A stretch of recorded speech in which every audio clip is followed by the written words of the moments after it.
What up, H? What up, Mr. G? I'm all Or should good. I say hello there, kind sir, since we're sitting in a boardroom at the moment. Yes, We have to flip it up a little bit, but still same old G and H. What's good, bro? It's all good, bro. Yeah, busy times, eh? Always. Yeah. We're moving. We're moving, keep it going. Where we at?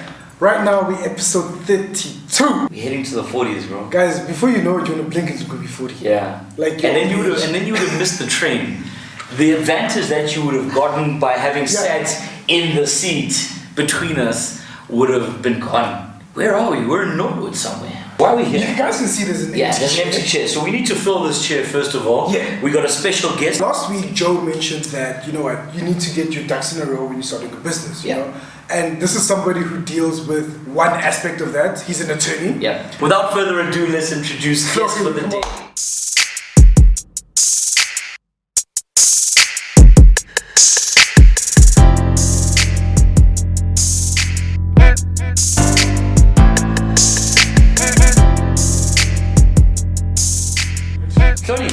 Guys, How you doing? thanks. Hlogi, Don't worry, it's kind of tongue twister if you're not so If you're not Hlogi, There we go. There we go.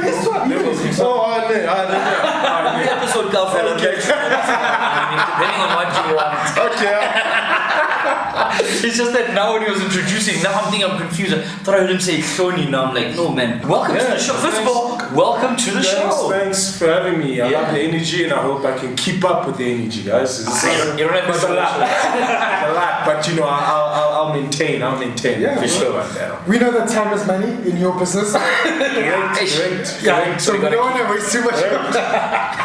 No, tell us, who is Hlogi Kgothadi? Where does he come from? How did you get into law? And let's start from the beginning. Alright, Hlogi Kgothadi is a young, black, aspiring, motivated young man who hails from a small town called Bronx.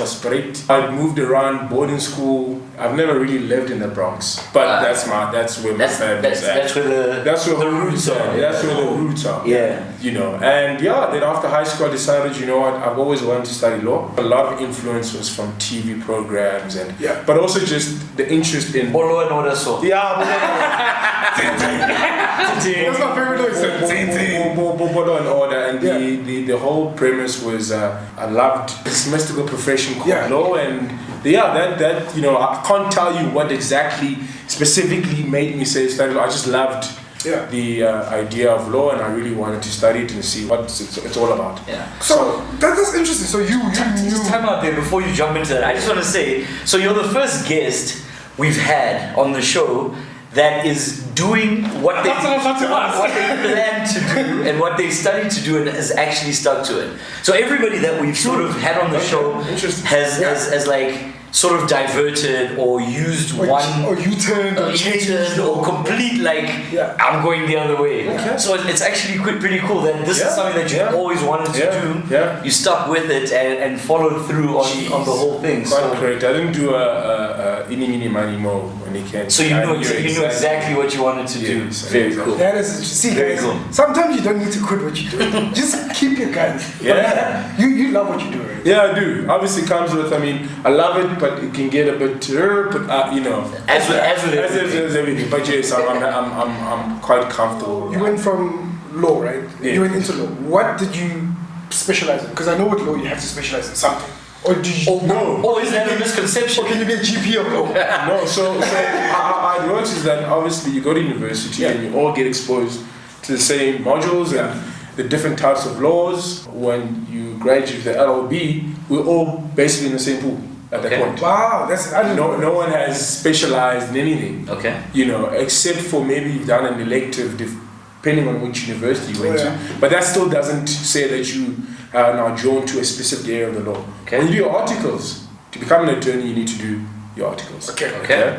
Then, depending on which law firm you serve your articles, that basically dictates the area of the law in which, for the two, not to say that if you didn't do a certain type of law, if you didn't article, let's say in commercial law, you can't later on acquire those skills. But it does form a basis of your core, depending on what firm you go to and what they specialize in. I bet they didn't know that. I didn't know. Like it's one of those things that it's something that I guess you don't really consciously think about unless you're actually having this conversation. Is it as cool as it looks? Like, you know what? Television, Hollywood has made like the profession look like, damn, I want to be a lawyer. You know that whole, you walk into a courtroom or into a prison or jail and be like, okay, policeman, out of Not right. I mean, listen, it's. I think we have to distinguish between basically the American system of law. Oh yeah. The jury system, the whole pouncing up and down, and you basically showboat into a crowd and you try to convince them that your client did this or didn't do this. Where our judicial system is well, it's basically a judge. It's a judge and magistrate, and there's no waltzing up and down. You must present your case. You are standing here and you are presenting the case to the actual judge. So, you know, obviously those shows are for drama, for suspense, for that. Yeah. In South Africa, it's not as glamorous as it seems. What's a day like for you and your partner? Do you like, what's the business? What is So obviously we're a law firm. The firm was founded by my partner at the firm, Tshepo Mohapi and Tshepo Mohapi attorneys in 2014. I joined him towards the end of 2016. Okay. And we've had partners in and out, but currently as things stand, it's my partner Tshepo and a candidate attorney. And you know, there's a typical day of being in the law profession is you don't get the same day every day. It's a nice thing. There's no this week will be different from the last week. Today will be different from tomorrow because you don't know what stories gonna pounce out or what client. Either from an existing case or from a new client. We work for the firm. Sure. You know, so I've got clients that liaise with me and but they're not my clients, they're the firm's clients. Oh, I see. Same with my partner. You know, he's got clients that I've never seen before, or I've never contact with, but they're the firm's clients. And just before you maybe move on that, how does that part work? So if our company needs representation, right? Or we want to have a lawyer. Yes. You know? Yes. Like, how do you go about doing that? So, I mean, there's two parts. I mean, obviously, if you need legal help or advice, you know, contact Tshepo Mohapi attorneys. Remember, you're dealing with the firm. Okay. And then, obviously, depending on the type of matter, I mean, my partner and I have different strengths in different areas of the law. Sure. So depending on what matter it is, you know, I'll be like, okay, it's fine. This is where within my areas of expertise, I'll take this matter on. You know, or if Tshepo, I was like, okay, Tshepo, this is more your expertise, more comfortable. What we try to do is we'll consult with clients with the both of us being in there, so that should something happen to Tshepo, I can. Do you know what the matter is? Yeah, I know what it's about already. I sort of know the basis. I'll have to get the nitty-gritty, so that if something happens, then I can take over, vice versa. Okay. So with that said, it leads sort of to my next question. Sorry for jumping in. To get this question out of the way. Should I, as a young entrepreneur with multiple startups, be thinking about relationships with a law firm or with a lawyer? Or should I be waiting until I need a lawyer? Definitely start relationships early on with attorneys. The two professional people that an entrepreneur needs is your accounting and your attorney. Okay. You know, because you're gonna get into contracts. There's labor if you're employing people. If you're running a partnership or the shareholders agreement. So there's a lot of things that people only, you know, they'll say not now because they'll use the funds for something else. Sure. And only wait until the cuckoo poo-poos the fan and everything. Then they come to us and it's more expensive. It's better to, you know, the cliche saying prevention is better than cure. Absolutely. It really is. When something's in black and white and you're not arguing that, Gabe, you said this, when the money will do this, and you said I can take it, and then it's hearsay. And that's difficult to prove. Should this get to court? In a nutshell, what you guys would have agreed verbally, it's not on paper. I think there's just also a misconception out there with young entrepreneurs or young people in general to think that to do something like that is just too expensive. Is that something that, you know, can be discussed, can be worked on in terms of what level of representation a certain client needs, or is there just a blanket fee? This is my hourly rate, this is what you pay, and how does it work? Because a lot of people will just think, dude, lawyers are expensive. Listen, lawyers are expensive, I'll tell you that. That's normally the things that are worth it. We do cater differently for different clients we're dealing with. We don't have a blanket. You know, this is if if you can't pay this amount, then we can't work with you. Sorry. But obviously, it's a give and take. Yeah. If we're going to agree that this is what working with, you have to come to the party. Sure. There's nothing worse than working on a matter and you know that instead of getting 100, you're going to get 80. Yeah. You do the work and then the client doesn't bring the 80. You know, and it's difficult. So at the same time as well, you get a lot of clients who come in and we run a business at the end of the day. And I think it's prevalent amongst our brothers and sisters, blacks, to not to be racial, but it's a fact. It's a fact. If you go to one attorney who tells you you want a contract drafted, give me a quotation, provides that, he'll say 15, you're like, you come up with it. Yeah. You come to Tshepo Mohapi attorneys, we tell you the same, you're like, chief, discount. Make a plan. Make a plan. Discount.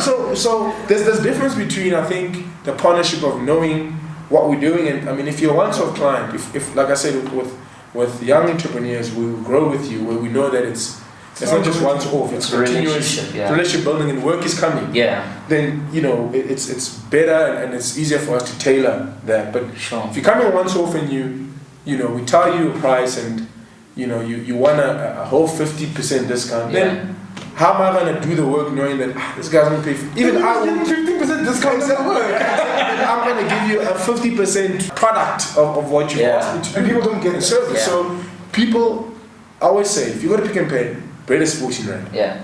If you go with 13 rand, do you think you're gonna manage today? No. It's not gonna. That's actually a good way of putting it. Yeah. Because when we buy from retailers, the price is the price. It is. Yes. Unless they have a sale. But they dictate and we accept it. Do you think it works better to have a law firm on a retainer? What are the advantages? If you have frequent work, it's value for money for you. Okay. Because if on a month you're asking you to review agreements, a couple of agreements, there's contract drafting, you've got employees, large organizations, the CCMA work.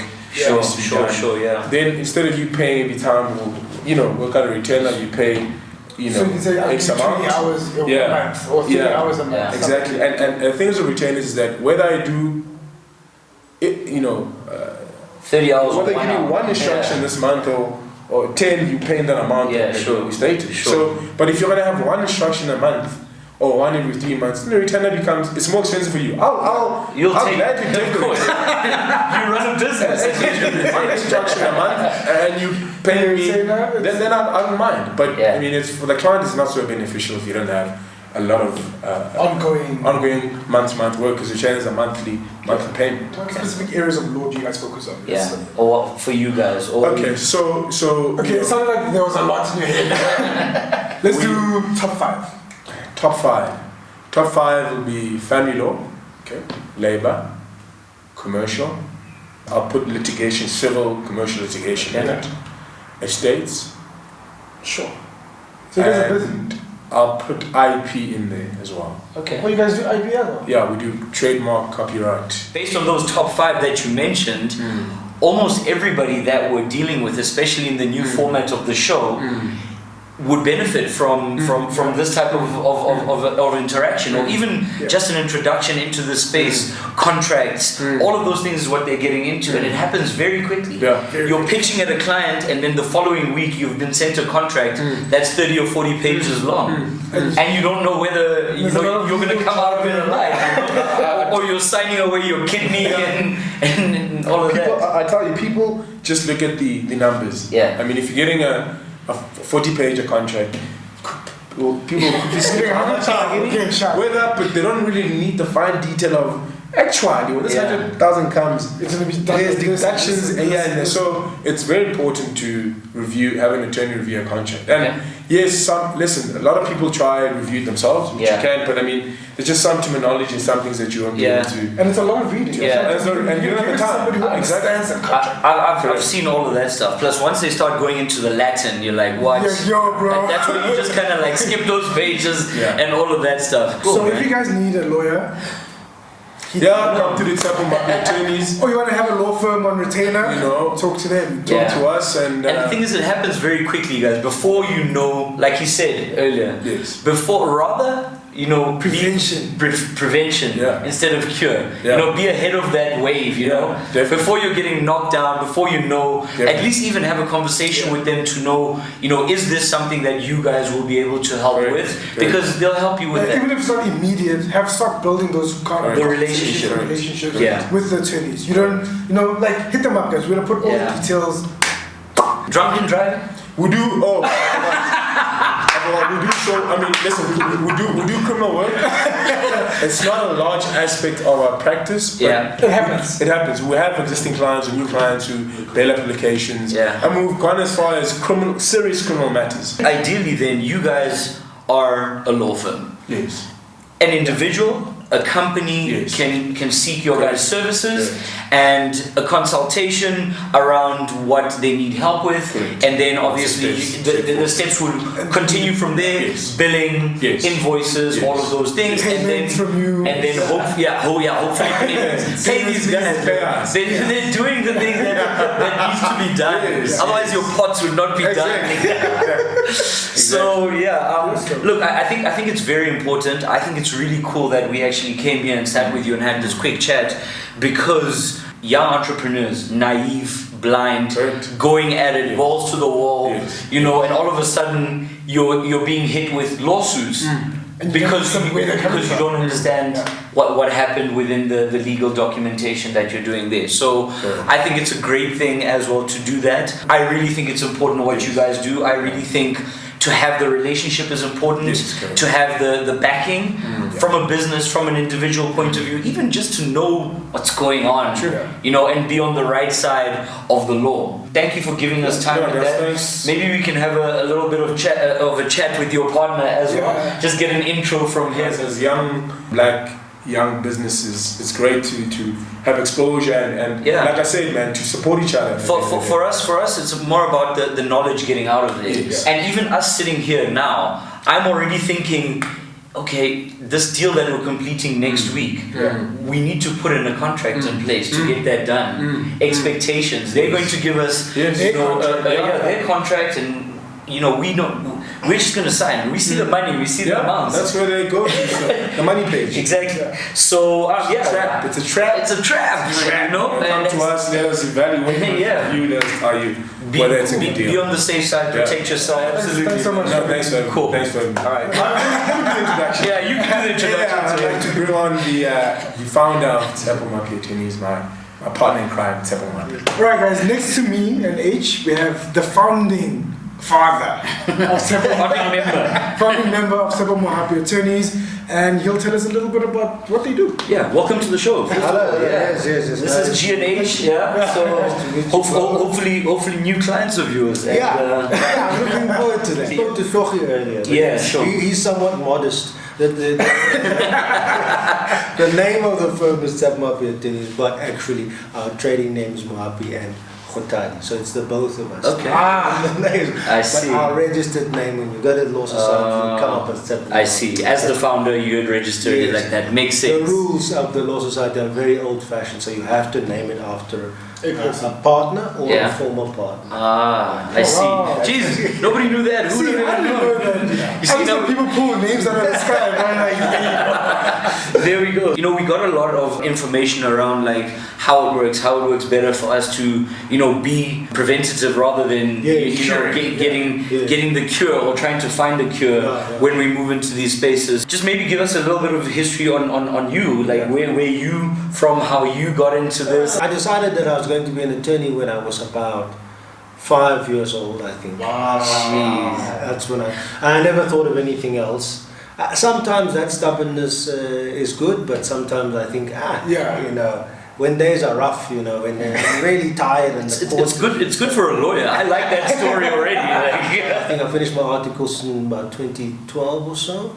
In Pretoria, and then I didn't know that I was going to practice. So I went to go and teach. I taught English for a little bit, and then I said, okay, no, teaching English isn't great for me. And then I became a human rights attorney. And I didn't like that.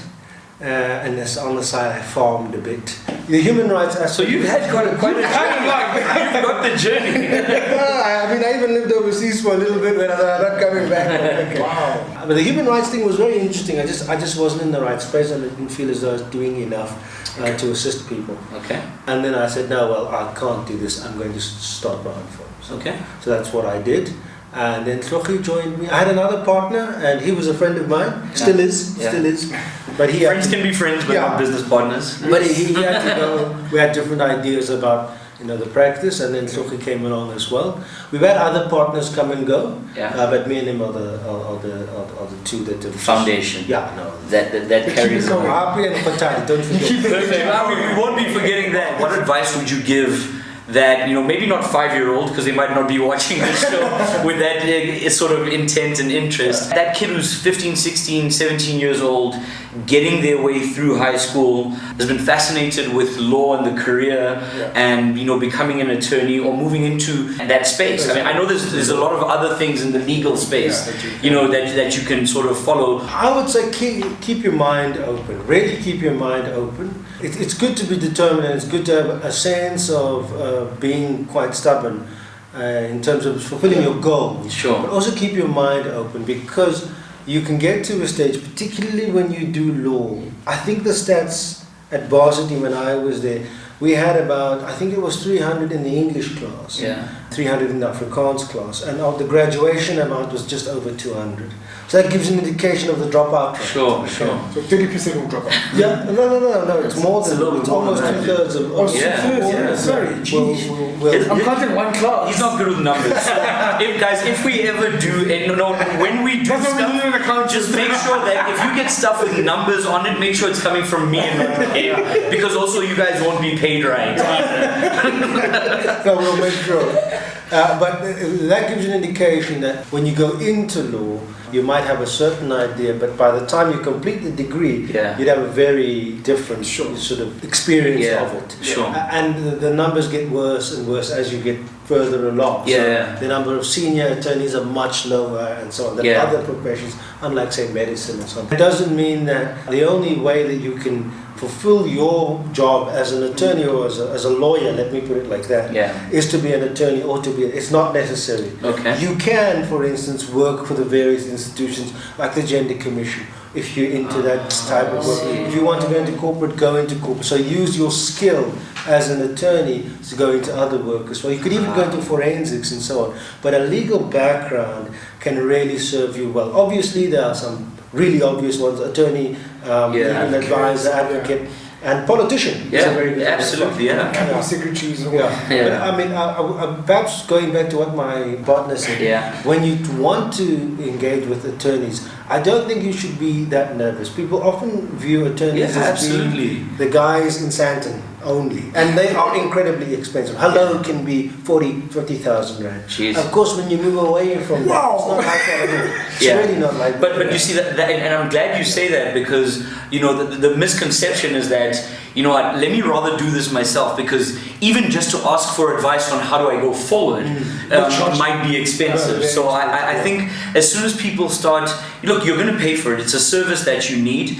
We accept that. But if at least you know that it's not going to be these exorbitant amounts that you hear about, then it becomes a little bit more approachable, and I think that it makes it a friendlier experience to sort of engage. And if you're dealing with a slightly smaller firm, you will almost always be dealing with someone who can make a decision about fees or about where they're going to handle it. Rather than a larger firm where the person you're dealing with is very far removed from the financial control of that. So it's a very good idea to just engage with an attorney who is of your sort of budget. That's important as well. I mean, we went to the same schools with the guys there. And of course. Both myself and Hlogi left large law firms to come and join. Sure. To start our own but it must be a lot more fulfilling to have something that's your own, and that you can actually grow into that space. And also from the point of view of I'm able to assist, even I can make a decision to waive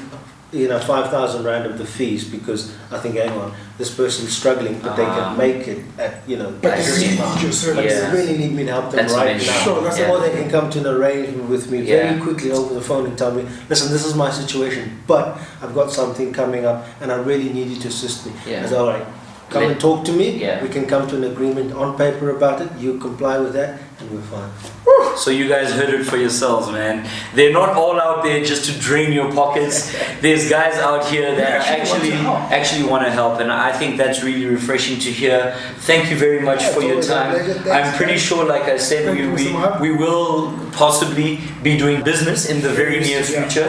We have the privilege, or we have the luck to have, not luck, we have fallen into a path of exponential growth almost, where we sit right now. You're on the road to prosperity. We're on the road to prosperity. We like those guys. I'm pretty sure. So things are changing very quickly with us, and not that it's just luck. We've been working at these things for years and years, but you know how long some of these things take, and eventually when you start bearing the fruit, it's time to make sure that we cover ourselves as well. So you can best believe you'll be hearing from us. Yes. And you guys, you'll be hearing from our lawyers.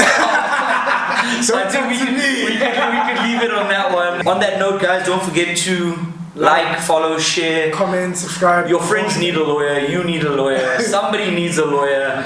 These guys, want to help you. We're going to find details. All the details will be there. So I think we can leave it there. Yeah. Can wrap it up. 1 deuce. 2 deuce. Double deuce. We out. Peace out.